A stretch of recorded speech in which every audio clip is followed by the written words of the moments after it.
Avant de plonger dans cette histoire incroyable, pensez à vous abonner à la chaîne et à activer la cloche. Ici, chaque récit a quelque chose à dire, et vous ne voudrez pas en manquer un seul.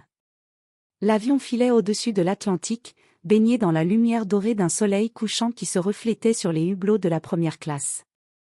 Les passagers savouraient le luxe, sièges en cuir moelleux, service de champagne, écran tactile dernier cri. Tout semblait parfait, impeccable, mais dans ce microcosme doré, l'ombre de l'arrogance se faisait déjà sentir. Simon Laroche, un homme d'affaires dans la quarantaine, parfaitement habillé, impeccablement coiffé, était assis au centre de la première classe, observant son environnement avec un mélange de mépris et de condescendance. Chaque sourire qu'il adressait était calculé, chaque mouvement étudié pour montrer qu'il appartenait à un monde que, selon lui, personne d'autre ne pouvait atteindre. Les passagers autour de lui ne pouvaient ignorer sa présence, son parfum puissant, sa posture droite et son regard perçant imposaient le respect, ou la crainte. Simon avait un défaut majeur, il jugeait les gens en un instant, et souvent, il les jugeait à travers le prisme de la couleur de leur peau ou de leur apparence. Il croyait fermement que sa richesse lui donnait le droit de décider qui pouvait partager l'espace qu'il considérait comme réservé à l'élite. Il s'était construit une réputation dans le monde des affaires, efficace, redoutable, mais aussi arrogant et injuste. C'est alors qu'Élise Dumas entra dans la cabine.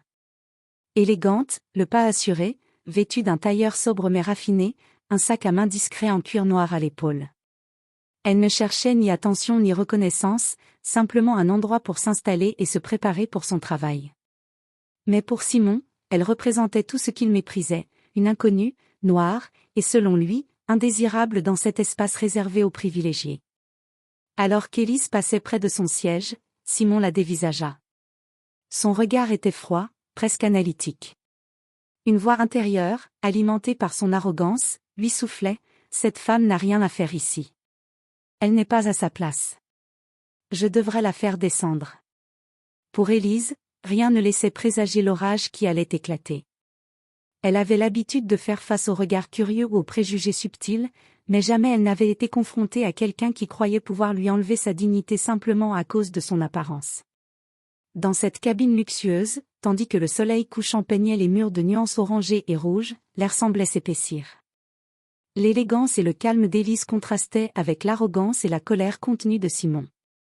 La scène était prête, un choc inévitable entre l'orgueil et la dignité, entre la méchanceté gratuite et la force tranquille d'une femme qui ne se laisserait jamais intimider. Simon, convaincu de son pouvoir, allait bientôt faire un geste qui allait déclencher une série d'événements inattendus, mais il était loin de se douter que ce geste serait celui qui le mènerait à l'une des leçons les plus amères de sa vie. Le calme feutré de la cabine fut soudainement troublé par le cliquetis des talons d'Élise qui approchait de son siège. Les hôtesses de l'air, formées pour anticiper chaque besoin, la saluèrent avec un sourire poli. Mais Simon Laroche, assis à quelques rangs de là, sentit son sang se glacer d'irritation. Il se leva brusquement, son regard fixant Élise avec un mélange de mépris et de défi. Son ton, d'abord feutré, s'éleva rapidement. « Excusez-moi, » dit-il en agitant la main vers l'hôtesse. « Cette femme, elle n'a pas sa place ici. Faites-la descendre immédiatement. » L'hôtesse, prise de court, essaya de garder son calme. « Monsieur, nous respectons les règles de la compagnie. » Commença-t-elle, mais Simon la coupa, l'interrompant avec arrogance. « Je ne veux pas d'excuses. Je veux qu'elle quitte cet avion. Maintenant. » Élise s'arrêta à quelques pas, le regardant calmement, sans peur. Sa voix, douce mais ferme, résonna dans la cabine. « Puis-je savoir pourquoi vous voulez que je quitte l'avion ?» Le visage de Simon se crispa. Pour la première fois depuis longtemps, son arrogance ne suffisait pas à dominer la situation. « Vous n'avez pas votre place ici, » balbutia-t-il, incapable de formuler un argument valable. Autour d'eux, les passagers commencèrent à murmurer. Certains observaient la scène avec curiosité, d'autres avec indignation. Un silence pesant s'installa, chaque souffle semblait amplifier la tension.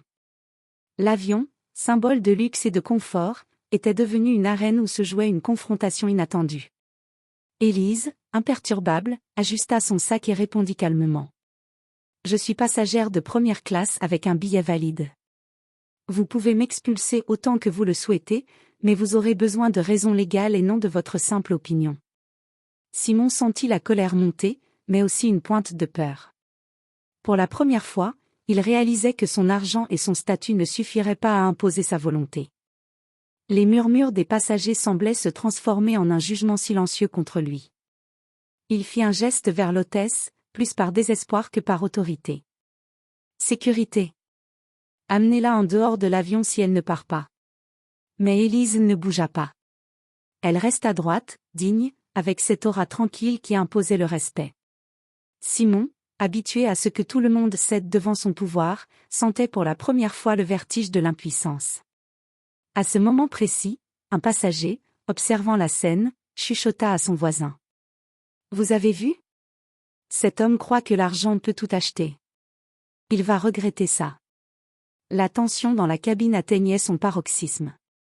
Simon venait de déclencher un incident qui allait bientôt le confronter à une réalité qu'il n'avait jamais envisagée. Élise, avec son calme, sa dignité et sa force intérieure, était sur le point de lui donner une leçon qu'il n'oublierait jamais. Le murmure des passagers se transforma rapidement en un silence attentif, chacun sentant que quelque chose d'inhabituel se déroulait. Simon Laroche, toujours rouge de colère, s'apprêtait à hausser le ton lorsqu'un passager d'un rang voisin se leva et s'avança, d'un air intrigué. « Monsieur, dit-il calmement, vous semblez ignorer avec qui vous vous permettez de parler ainsi. » Simon plissa les yeux, cherchant à identifier l'homme, mais le murmure qui s'était répandu quelques rangs plus loin interrompit ses pensées. « C'est Élise Dumas, la directrice de Global Tech Solutions. » « Attendez, la directrice de Global Tech ? Celle qui négocie avec les plus grandes banques et multinationales ? » Le regard de Simon vacilla. Son esprit, habitué à contrôler chaque situation par intimidation, se trouva face à un mur inattendu. Élise, calme comme si rien ne se passait, ajusta son sac sur son épaule et dit : « Monsieur, je crains que vos menaces ne soient pas seulement inutiles, mais juridiquement risquées. » Simon sentit son arrogance s'effriter. Il avait cru pouvoir humilier cette femme simplement parce qu'il jugeait son apparence et sa couleur de peau. Mais il découvrait maintenant qu'il faisait face à une personne dont le pouvoir dépassait largement le sien, et dont l'influence pouvait mettre sa carrière en péril. La cabine entière semblait retenir son souffle. Les passagers, qui jusqu'alors n'avaient été que spectateurs, commençaient à regarder Simon avec une consternation mêlée de jugements silencieux. Les chuchotements s'intensifiaient, certains complimentaient Élise pour son calme, d'autres semblaient s'étonner que la richesse et le statut d'un homme ne suffisent pas à imposer la peur. L'hôtesse de l'air, qui jusque-là tentait de contenir la situation, s'approcha avec un léger sourire de soulagement. « Monsieur, je vais devoir vous rappeler que tout comportement discriminatoire envers une passagère peut entraîner des sanctions immédiates. » Simon, pour la première fois, sentit la panique lui serrer le cœur. Son téléphone tremblait légèrement dans sa main lorsqu'il tenta de chercher une solution rapide, mais aucun message, aucune excuse, aucun pouvoir financier ne pouvait maintenant inverser ce moment. Élise, toujours immobile, leva légèrement la tête et croisa son regard. Dans ses yeux, il n'y avait ni peur ni colère, seulement la certitude de sa dignité et de sa valeur. Simon sut, à cet instant précis, que son arrogance venait de rencontrer un mur qu'il ne pourrait franchir. Le choc de la révélation était complet, il avait voulu humilier une femme noire, pensant que sa position et son argent suffiraient. Mais il faisait face à une personne capable de lui rendre la monnaie de sa pièce sans lever le petit doigt. Et ce n'était que le début, car Élise allait bientôt transformer cette humiliation en une leçon publique qu'il n'oublierait jamais. L'avion continuait sa route au-dessus de l'océan Atlantique, mais la première classe était devenue un champ de tension silencieuse. Simon Laroche, assis maintenant à son siège, essayait de reprendre contenance, mais chaque regard des passagers semblait le transpercer. Les murmures, auparavant discrets, avaient pris un ton de jugement. « Regardez-le, il pensait tout pouvoir acheter. » Élise, elle, était parfaitement tranquille. Elle consulta calmement son écran, notant quelques messages professionnels, comme si l'incident n'avait jamais eu lieu. Mais son calme n'était pas naïf, il était une arme silencieuse, une démonstration de puissance que Simon ne pouvait ignorer. L'hôtesse, prenant enfin le courage de parler, se pencha vers Simon. « Monsieur, je vous rappelle que tout comportement discriminatoire est formellement interdit à bord. La compagnie a été avertie. » Simon, rouge de honte, chercha une excuse, mais aucun mot ne sortit. Son téléphone vibra, un message d'un collègue lui rappelait une réunion importante, et le mettait face à l'humiliation de son comportement qui pourrait faire le tour de son réseau professionnel. Autour de lui, les passagers échangeaient des regards complices, certains souriant discrètement à la scène. Simon sentait son autorité fictive s'effondrer sous le poids du silence et des jugements silencieux. Il avait voulu humilier Élise, mais c'était lui qui devenait la figure de ridicule. Élise, consciente de l'effet qu'elle provoquait, se leva pour aller chercher un document dans le compartiment au-dessus. Dans le mouvement, un léger sourire apparut sur ses lèvres, presque imperceptible, mais suffisant pour faire comprendre à Simon que sa stratégie avait échoué. Elle n'avait même pas besoin de parler pour lui rappeler son échec. À cet instant, un passager, visiblement impressionné, murmura. On dirait que l'orgueil de certains hommes ne connaît vraiment pas de limites, et que la dignité finit toujours par triompher. Simon, maintenant totalement conscient de la situation, sentit la honte le consumeur. Sa richesse, son pouvoir et son arrogance ne pouvaient rien contre la vérité simple et implacable, il avait tenté de détruire quelqu'un par préjugé, et cette personne venait de lui rendre la pareille sans effort apparent. Alors que l'avion survolait l'Atlantique, Simon se recroquevilla dans son siège, fixant Élise sans oser la regarder directement. Chaque geste d'elle, chaque regard calme et assuré, chaque sourire discret amplifiait sa honte. La revanche n'était pas spectaculaire, mais elle était implacable, elle se jouait dans la dignité, le silence et la supériorité morale. Et Simon comprit enfin, trop tard, que certaines leçons ne s'apprennent pas avec l'argent ou le pouvoir, mais avec l'humiliation subtile infligée par une personne qui refuse de se laisser intimider. L'avion amorçait sa descente vers New York. La cabine, d'ordinaire paisible, était désormais chargée d'une tension palpable. Simon Laroche, recroquevillé sur son siège, évitait les regards. Chaque passager autour de lui semblait porter le poids silencieux de son jugement. Il avait tenté d'humilier Élise, mais c'était lui qui était devenu la risée invisible de la première classe. Élise, de son côté, demeurait imperturbable. Elle rangeait calmement ses documents, jetant parfois un regard discret mais pénétrant vers Simon. Elle n'avait jamais eu besoin de hausser le ton ou de hausser la voix, sa dignité et sa maîtrise de soi avaient suffi à transformer la situation. Lorsque l'avion se posa enfin, la sécurité de l'aéroport attendait, alertée par l'incident.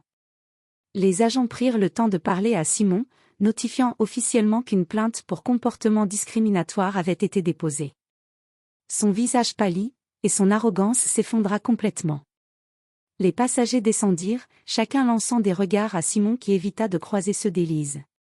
Elle, avec grâce et calme, franchit le couloir de l'avion, laissant derrière elle un Simon désemparé, humilié et conscient que son statut social ne l'avait pas protégé. Quelques jours plus tard, la compagnie aérienne sanctionna Simon pour son comportement. L'histoire fit rapidement le tour de son cercle professionnel, et son image d'homme puissant et intouchable fut ébranlée. Il avait voulu humilier une femme noire par pure arrogance, et la réalité l'avait frappé de plein fouet. La dignité et le courage peuvent infliger des blessures invisibles mais profondes à ceux qui osent s'y opposer injustement. Élise, elle, continua sa vie professionnelle avec succès, indifférente aux murmures et aux regards, mais pleinement consciente de l'effet qu'elle avait eu. Elle avait démontré que la vraie puissance ne réside pas dans l'argent ou le statut, mais dans la force tranquille, la dignité et la justice. Simon Laroche, quant à lui, n'oublierait jamais ce vol. Ce qu'il avait voulu transformer en humiliation pour Élise s'était retourné contre lui, et chaque fois qu'il repensait à l'incident, il ressentait le poids de sa propre arrogance.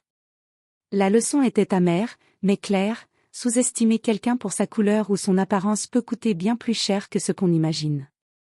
Le vol qui avait commencé avec arrogance et mépris se termina par une victoire silencieuse mais éclatante de la dignité sur la haine. Et pour Simon, cette leçon resterait gravée à jamais, comme un rappel cruel que l'arrogance peut être brisée par le courage et la vérité.